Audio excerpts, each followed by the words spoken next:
Le respect pour toi, c'est quoi? Être gentil avec maman. Et tu es gentil avec maman? Un peu. Aïe. Qu'est-ce que ça veut dire un peu? Tu l'écoutes pas? Des fois. Donc des fois tu l'écoutes, des fois non. D'accord. Et à l'école, comment ça se passe? Bien. J'écoute la maîtresse et j'ai des bonnes notes. Je te félicite. Mesdames et messieurs, bonjour. Soyez les bienvenus. Nous allons vous présenter notre film qui s'intitule Respect. Dans ce film, vous allez découvrir les directeurs d'école, les représentants de quelques associations, plusieurs habitants, certains qui sont nés ici, d'autres qui sont des nouveaux arrivants. Nous avons tenu à vous parler de respect dans ce film parce que c'est le ciment qui va construire le bien vivre ensemble. C'est pour cela que nous sommes allés au-devant de toutes les personnes que vous allez voir dans le film. Nous leur avons posé plusieurs questions. La première, ils se présentent, donc on leur a demandé qui ils étaient, depuis combien de temps ils habitaient dans le quartier, et pour les autres, depuis combien de temps ils travaillent dans le quartier. La deuxième question, on leur a demandé ce qu'ils pensaient du respect autour d'eux, pour les habitants, dans le cadre de leur profession pour tous les autres. Et la troisième question, vu toutes les transformations qu'il y a dans le quartier, nous leur avons demandé leurs idées, leurs suggestions pour construire le bien vivre ensemble. Pour certains, s'ils se plaisent dans les moulins ou pas. Tous ces témoignages qui sont des témoignages sincères, qui sortent du fond du cœur. Monsieur Demers, qu'en est-il du respect dans votre établissement? Aujourd'hui, en ce qui concerne l'école, je trouve que les conditions de respect entre les personnes sont tout à fait satisfaisantes. Parce que je pense qu'avec le temps, on a pu nouer des relations de confiance avec les familles. Et de ce point de vue-là, je suis content que ça se passe bien. En ce qui concerne le respect à l'intérieur de la cour de récréation entre les enfants, c'est un petit peu plus compliqué parce qu'on a vu toute une période de dégradation où manifestement les enfants avaient tendance à très facilement recourir à la violence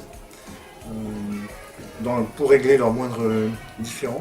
Depuis quelques années, là, on fait un travail important avec eux, pas simplement auprès d'eux, mais avec eux, on responsabilise le plus possible et on fait en sorte qu'ils prennent conscience du fait qu'il y a d'autres moyens que la violence pour régler les problèmes qu'on a avec quelqu'un. Nous sommes des êtres doués de parole, donc on peut échanger, on peut s'expliquer, on peut faire l'effort de comprendre la personne qui est en face, même quand on n'est pas d'accord avec elle. Tout à fait. Voilà. Et donc de ce point de vue-là, je trouve qu'il y a eu de très très bons progrès. Voilà. Vous êtes en plein dans ce qu'on veut montrer. Nous, on est parti sur le principe qu'une image vaut mieux que 1000 mots. On veut montrer non seulement l'image, mais la parole, de manière à construire le vivre ensemble dans la nouvelle ville qui va se construire ici. Vous, comment vous voyez évoluer? Qu'est-ce que vous aimeriez qu'on puisse changer de manière à vraiment voir le respect entre les gens, qu'on puisse construire le vivre ensemble? Ce qui me paraît très intéressant pour l'avenir de ce quartier en particulier, et puis même de la France entière, je pense, c'est l'instauration d'une culture de la médiation.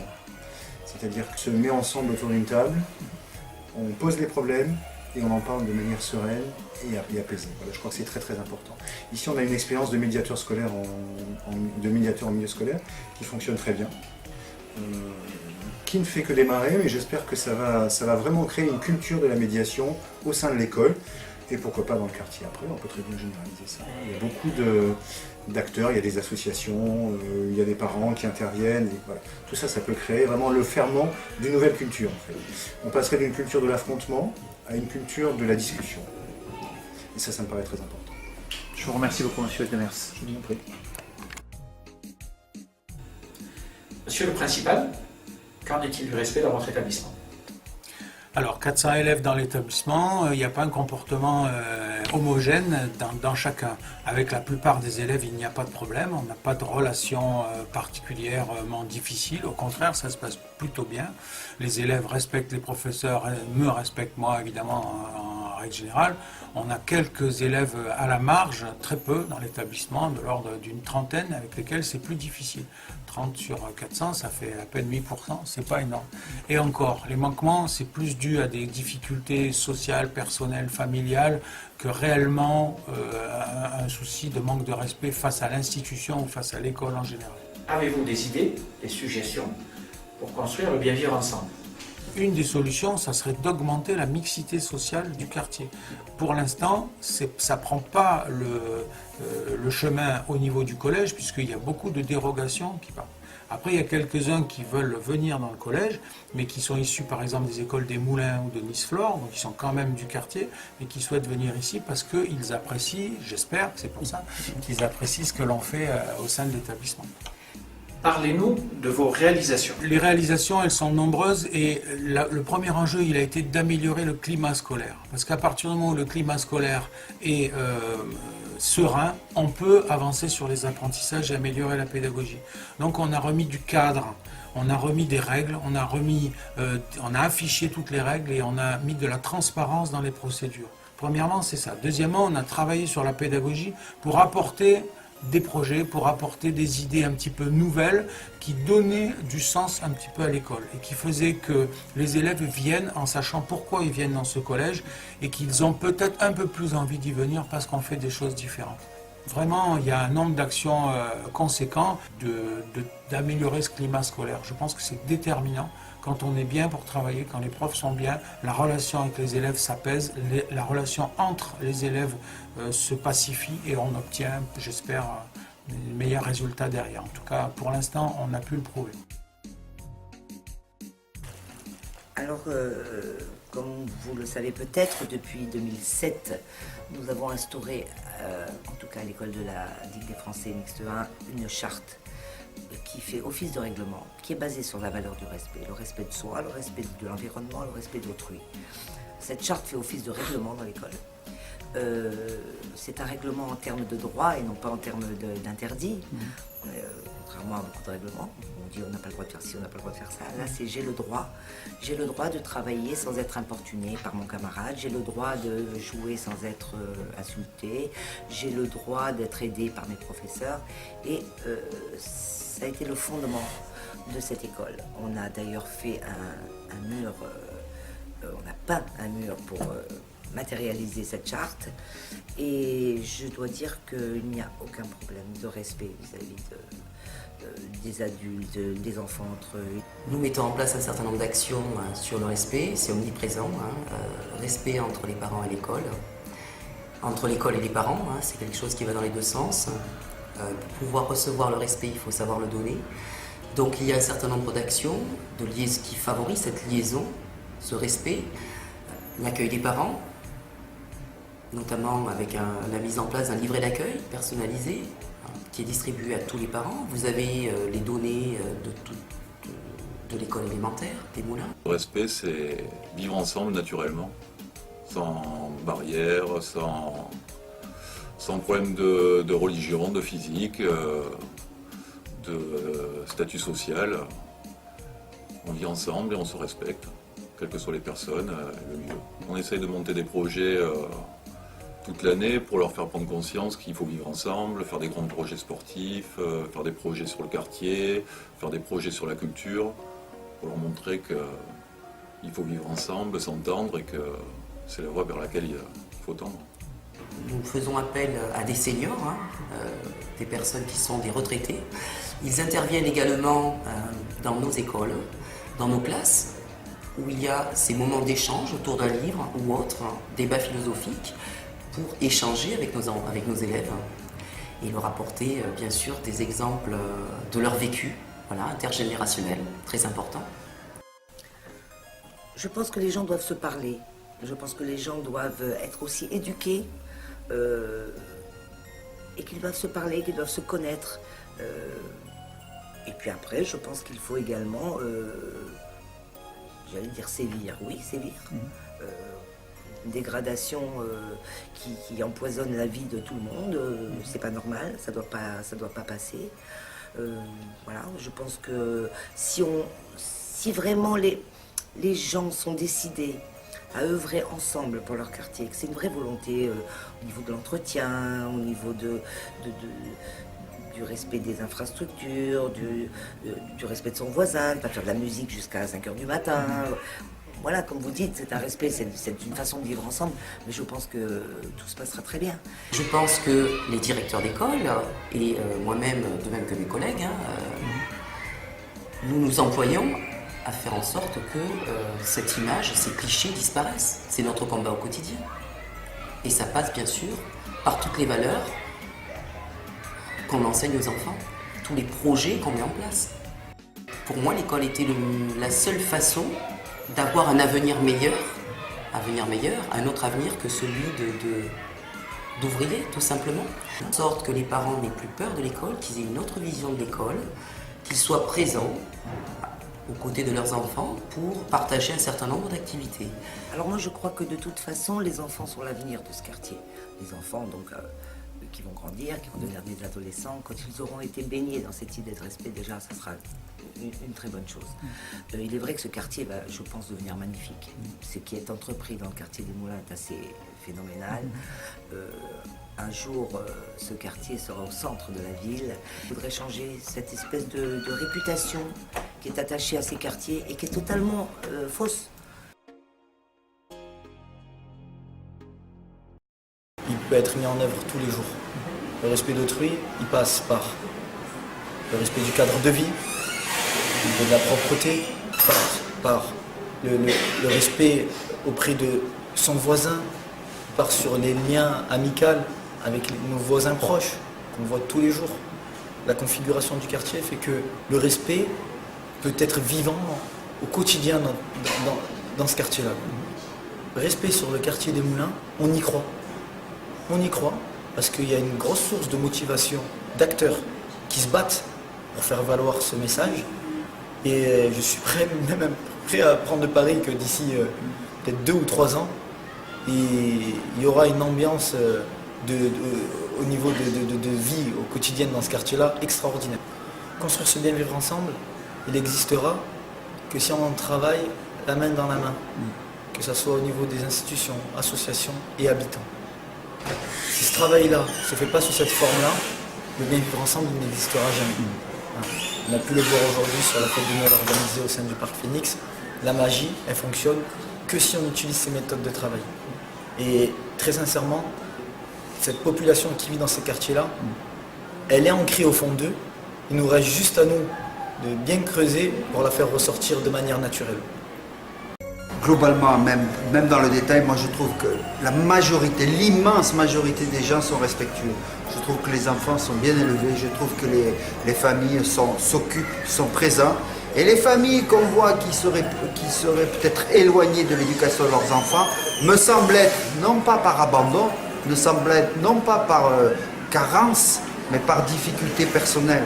Quand vous êtes vous-même dans des grosses difficultés, des fois vous avez du mal à mettre l'énergie nécessaire à l'éducation de vos enfants. Ce n'est pas vraiment ni de stigmate que ces gens ont besoin. À mon avis, ces gens ont besoin plus d'accompagnement et d'aide. Mais pour terminer, moi je pense qu'il y a un respect au Moulin qui est vraiment, comme dans tous les quartiers populaires, vraiment un bonheur à vivre. Favoriser, à mon avis, ce qui fait le bien vivre ensemble, ça veut dire quoi bien vivre? Ça veut dire que une façon de vivre transgénérationnelle.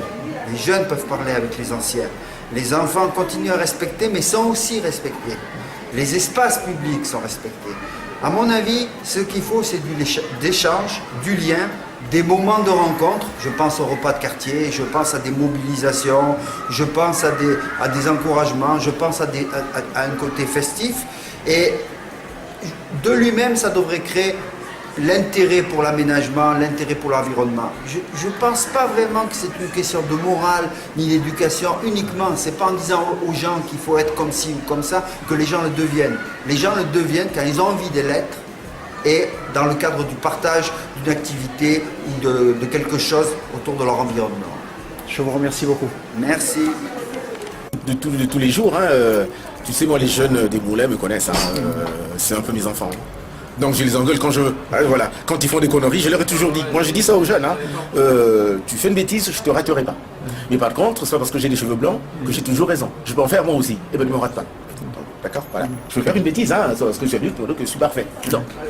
Donc si je fais une connerie, tu me le dis aussi. Voilà. Est-ce que vous trouvez qu'ils sont respectueux, vous, dans les Moulins? Les jeunes des Moulins sont respectueux. Voilà. Très bien.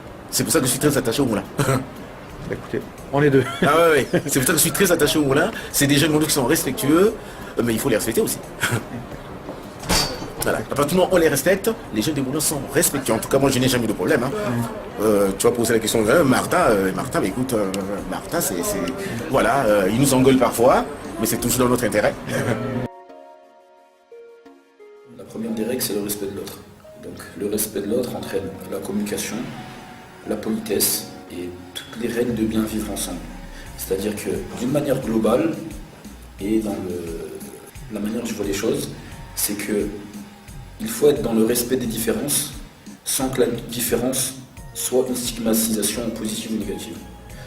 En gros, c'est le respect des communautés contre la montée du communautarisme. En tout cas, moi aujourd'hui, le respect, il se fait à travers deux choses, un bonjour et un au revoir. Je pense que déjà, si on arrive à cela, que tout le monde dise bonjour et que tout le monde dise au revoir, je pense qu'on arrive déjà pas mal au niveau du respect. Mais ce n'est pas le cas, et on n'a pas besoin d'habiter au Moulin ou ailleurs. Moi, je sais que j'habite à Madeleine, il y a des gens qui passent à Moulin, ils ne me disent pas bonjour. Comme ils ne me disent pas bonjour, moi, au contre-pied, je dis bonjour. Je pense que l'écoute et l'échange est important dans le respect quand on s'occupe de l'autre et qu'on est bienveillant par rapport à lui. Comme tout changement, il y a toujours de la résistance. Par rapport à ça, la première arme qu'on a par rapport à ça, il faut échanger. Il faut se rencontrer, il faut se parler. Voilà, c'est une volonté pour moi de revenir sur le quartier parce que j'ai grandi et puis j'ai envie de montrer notre image du quartier.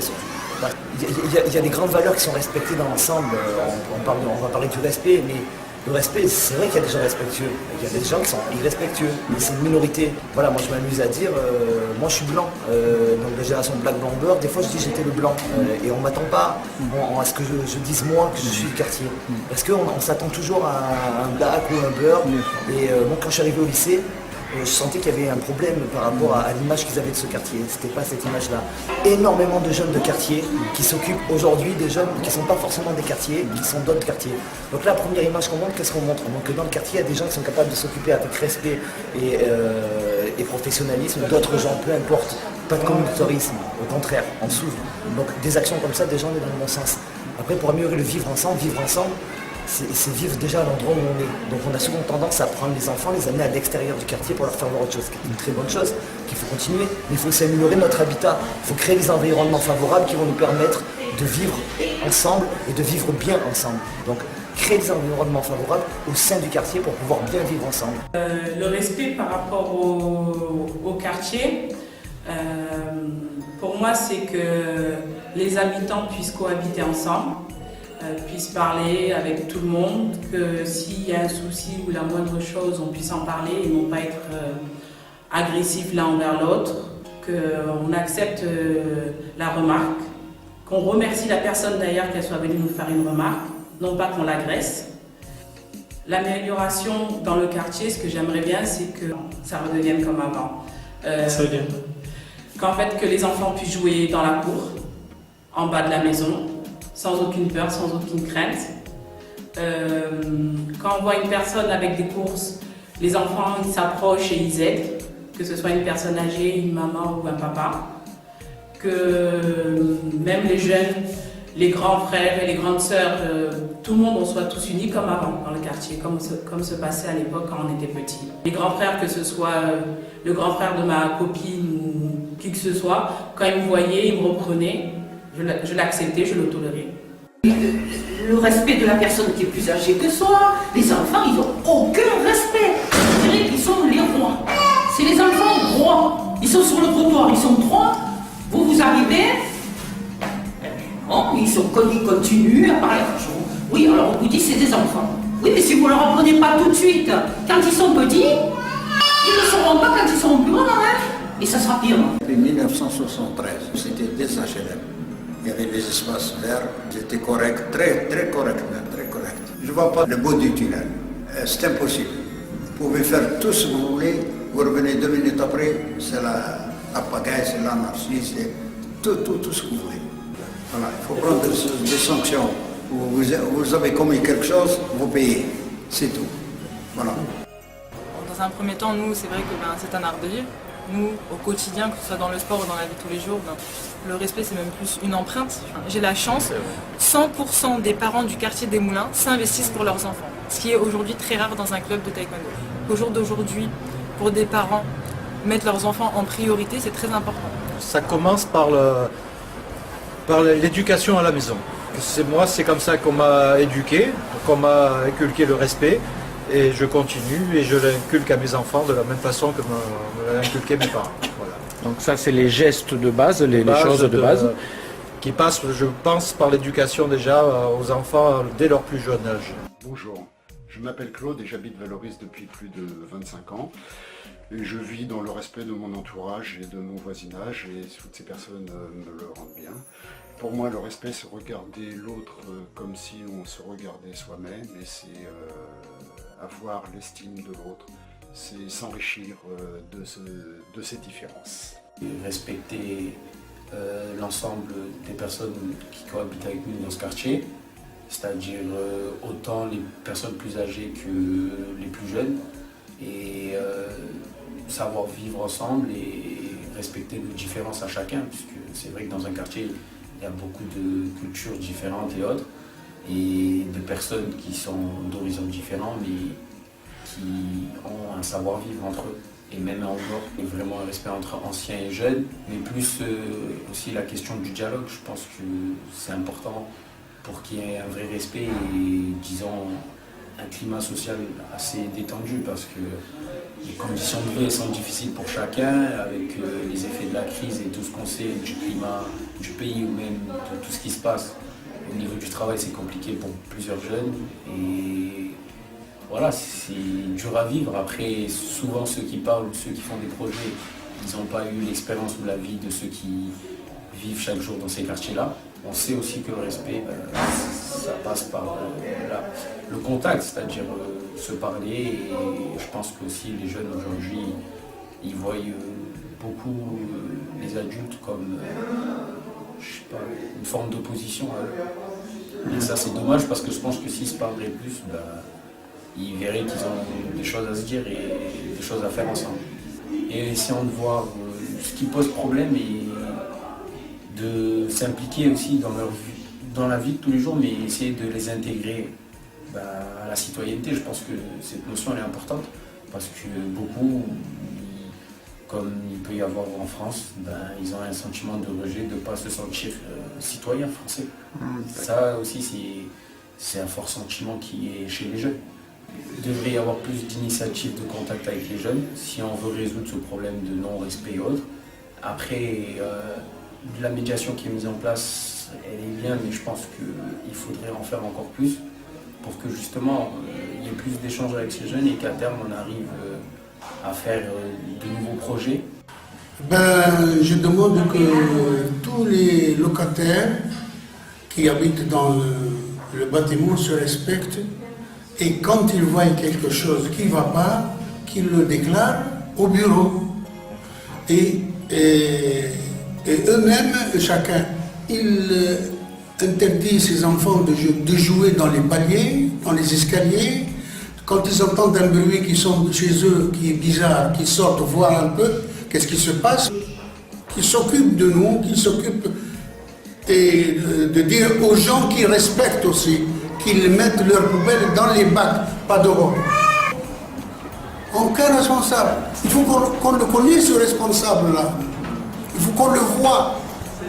Au moins, on a un rapport bien entre nous et lui. Avant, on avait le responsable, et je le vois presque chaque jour. Il monte en haut et il descend à pied. Proposer des caméras qui surveillent les portes d'entrée. Le respect, nous le transmettons au quotidien à nos jeunes du club du quartier des Moulins. Le respect, c'est le respect de chacun de soi, c'est le respect de ses adversaires, c'est le respect au quotidien quand vous vous promenez chez votre commerçant, un simple bonjour, un simple merci, ça fait chaud au cœur, ça fait plaisir, et ça c'est quelque chose que nous tenons vraiment à inculquer aux jeunes de notre club du quartier des Moulins à Nice. J'habitais l'Isnor, c'est moi que j'ai vraiment choisi pour que je revienne au Moulin. En fait, le respect, il commence par la maison d'abord, avec mes enfants. Ils montent par exemple à l'ascenseur, il faut qu'ils disent essentiellement, qu'ils disent bonjour aux autres. Et après, en sortant aussi, ils continuent le respect avec les autres. Il faut qu'on apprend à nos enfants comment se comporter dehors et dans le quartier, à l'école, au collège. ainsi de suite. Et on ne peut pas s'avancer avec tout ce qui est de nouveautés dans le quartier sans apprendre à nos enfants comment se comporter. C'est quoi le respect pour toi? D'être gentil avec tout le monde, de respecter les parents. Comment c'est entre élèves? Des fois ça se passe bien, des fois ça se passe mal. Et avec les instituteurs? Ça se passe bien. Toi, tu es respectueuse? Tu respectes tes maîtres? Je respecte mes maîtres, mes maîtresses, tout le monde. Mesdames et messieurs, j'espère que vous avez pris autant de plaisir à regarder notre film que nous avons eu de plaisir à le réaliser. Ce que je voulais vous dire en premier lieu, c'est que nous tenions à remercier toutes les personnes qui nous ont aidés, toutes les associations qui nous ont aidés. Je pense notamment à l'association Adam, qui pour l'occasion s'est transformée en studio Adam, étant donné que tout le film a été monté dans leurs locaux. Je pense également à toutes les personnes que vous avez vues, qui nous ont répondu aimablement, en toute sincérité, qui se sont vraiment prêtées au jeu et qui ont répondu en toute sincérité par rapport aux questions qu'on leur posait. Je tenais à remercier également le réalisateur du film, qui est M. Nasserdine. Vraiment un tonnerre d'applaudissements pour lui, parce que vous avez vu tout le travail qu'il a fourni. Également, nous, ce qui nous a motivés, c'est les gens qui habitent dans les moulins. La richesse des moulins, c'est les gens qui l'habitent. Et c'est ce qu'on a essayé de vous montrer. J'espère qu'on a réussi à faire passer notre message. Dans le fonds de participation des habitants, il a été validé par des habitants, par l'association Adam, par la métropole, par l'État et la CAF.